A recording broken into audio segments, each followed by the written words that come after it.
Hello everyone, ये मेरी second video है और सेकंड वीडियो का टॉपिक है रिलेशनशिप पॉजिटिव साइकोलॉजी के कॉन्टेक्स्ट में। तो अभी हम पता करेंगे कि इनका मीनिंग क्या होता है।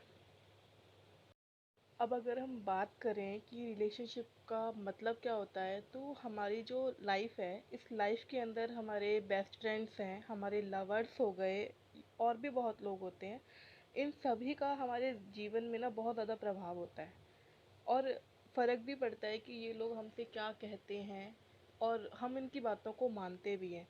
तो जिस कनेक्शन से हम लोग आपस में जुड़े होते हैं इन लोगों से, उन्हीं कनेक्शन को हम क्या कहते हैं, रिलेशनशिप कहते हैं।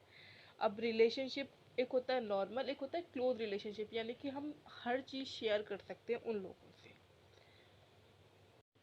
अब जैसे ही हम रिलेशनशिप की बात करते हैं, तो सबसे पहले हमारे माइंड में क्या आता है, इंटीमेसी। एक्चुअली इंटीमेसी जो है वो सबसे ज़्यादा इम्पोर्टेंट रोल प्ले करती है एक रिलेशनशिप के अंदर। इंटीमेसी हम जनरली किसको बोल देते हैं कि जब एक बंदा सेक्सुअल रिलेशनशिप में होता है या फिर रोमांटिक रिलेशनशिप में होता है, इन दोनों चीज़ों को हम क्या कहते हैं कि हम इंटीमेट हैं बंदे। बट एक्चुअली में क्या होता है कि जो इंटीमेसी होती है वो होती है दोनों की म्यूचुअल अंडरस्टैंडिंग, कि हम दोनों या कोई भी दो लोग आपस में एक दूसरे को समझते किस तरीके से हैं। उन दोनों की जो कनेक्शन है, उन दोनों का जो कनेक्शन है, उनका उस कनेक्शन की गहराई कितनी है और इन्वॉल्वमेंट कितना है दोनों का। अगला जो हमारा पॉइंट आता है वो आता है कैरेक्टरिस्टिक्स की विशेषताएं क्या होती है एक रिलेशनशिप के लिए। अब अगर हम फर्स्ट पॉइंट की बात करें यानी कि नॉलेज, तो होता क्या है कि हम अपने दोस्तों के साथ में और अपने पार्टनर के साथ में अपने बारे में पर्सनल चीज़ें जो हैं वो शेयर करते हैं, या फिर अपनी कोई गलतियाँ होंगी हम वो चीज़ें भी शेयर करते हैं। तो उसके अंदर ही आपका आता है self disclosure. Actually self disclosure होता क्या है, जब आप अपनी छोटी छोटी डिटेल्स दूसरों को बताते हैं, अपनी चीज़ें जो हैं, अपनी पर्सनल इन्फॉर्मेशन दूसरों के साथ में शेयर करते हैं, तो उससे क्या होता है कि आप दोनों के बीच में एक डीपर कनेक्शन बनता है। आप हर किसी के साथ में अपनी छोटी से छोटी और गहरी बातें नहीं बता सकते। वो सिर्फ आपके जो क्लोजेस्ट वन होंगे ना, जो बहुत ज़्यादा करीब होंगे, आप सिर्फ उन्हीं के साथ में कुछ चीज़ें शेयर कर सकते हैं। अब जो सेकंड कैरेक्टरिस्टिक्स है वो है हमारा ट्रस्ट। जो ट्रस्ट है ना, वो सबसे ज़्यादा इम्पोर्टेंट पार्ट होता है एक रिलेशनशिप का। हम हर किसी को ट्रस्ट नहीं करते, और ट्रस्ट का मतलब होता है कि जब हम अपनी बातें दूसरों को बताते हैं, तो वो जो बातें हैं वो सीक्रेट ही रहेंगी, वो किसी और तक पहुंचेंगी नहीं। और आप ये एक्सपेक्ट भी करते हो कि जिसको भी आपने अपनी बातें बताई हैं, वो आपको उन बातों से कभी कोई हार्म नहीं पहुंचाएगा, किसी भी तरीके से नहीं पहुंचाएगा। अब ट्रस्ट कैसे मेन इंपॉर्टेंट पार्ट होता है, क्योंकि आप ट्रस्ट करते हो तो चीज़ें अपनी बताते हो, और क्या कहते हैं, जिसके साथ में आप जिसको आप पे ट्रस्ट नहीं है, आप उनके साथ में बातें भी शेयर नहीं करोगे। हमारा थर्ड मेन है कैरेक्टरिस्टिक, वो है हमारा केयरिंग। केयरिंग होती है एक दूसरे के बारे में हम मतलब ज़्यादा कंसर्न दिखाते हैं और उनकी फीलिंग्स को अटेंशन देते हैं। यानी कि सपोज़ करो आप मतलब किसी के साथ में शुरू में बात करना शुरू करते हो, तो आप नॉर्मली एक क्वेश्चन पूछते हो कि आप कैसे हो, तो आपको एक नॉर्मल रिस्पॉन्स क्या आना चाहिए, वो आता है कि आई एम फाइन, या फिर मैं ये काम कर रहा हूँ। लेकिन एक लेवल के बाद में क्या होता है कि आपको सिर्फ वही चीज़ें नहीं सुननी होती, आप उनके बारे में ये जानने का ट्राई करते हो कि वो एक्चुअली क्या फील कर रहे हैं, यानी कि वो क्या कर रहे हैं, क्या नहीं कर रहे हैं, या उनकी लाइफ में क्या चल रहा है। आपकी एक छोटे से जो सेंटेंस है उसके अंदर काफ़ी सारी चीज़ें होती हैं। वो चीज़ें ही आपको ये बताती हैं कि आप किसी और को लेके कितने कंसर्न हो और कितनी आपको केयर है उसकी।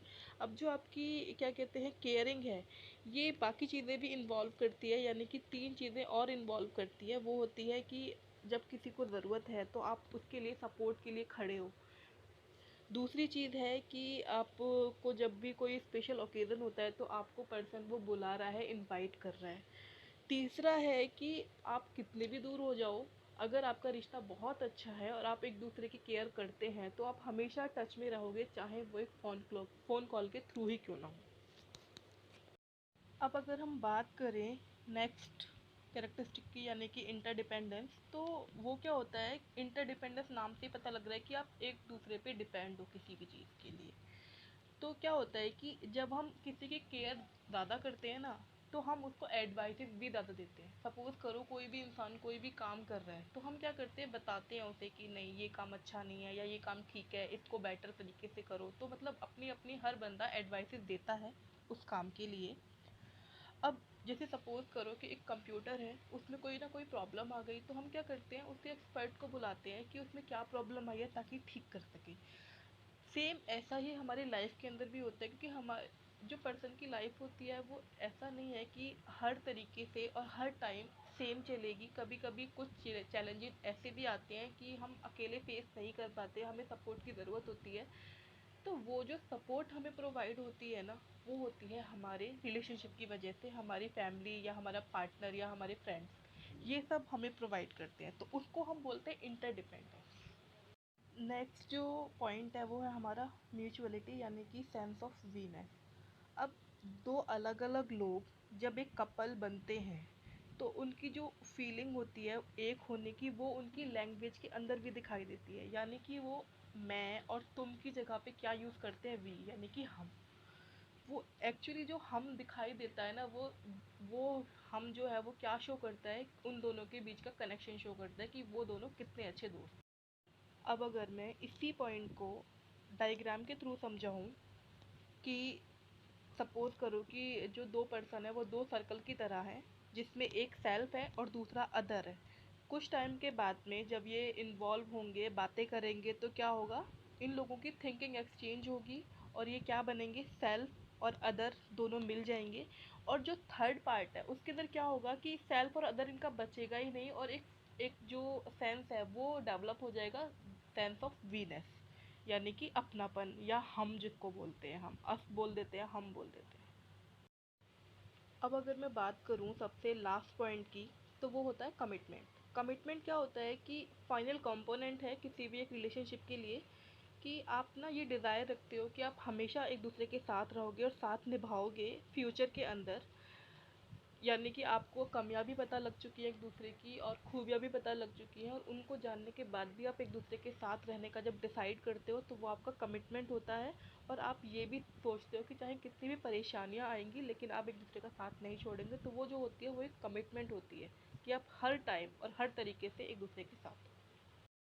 ये जो मेरी वीडियो थी वो थी रिलेशनशिप के ऊपर और उसके कैरेक्टरिस्टिक के ऊपर। और जो नेक्स्ट वीडियो मैं बनाऊंगी वो बनाऊंगी थ्योरी ऑफ लव। और थैंक यू फॉर वॉचिंग। अगर वीडियो पसंद आई हो, समझ आई हो, तो लाइक कर देना, शेयर कर देना एंड सब्सक्राइब कर देना। Thank you.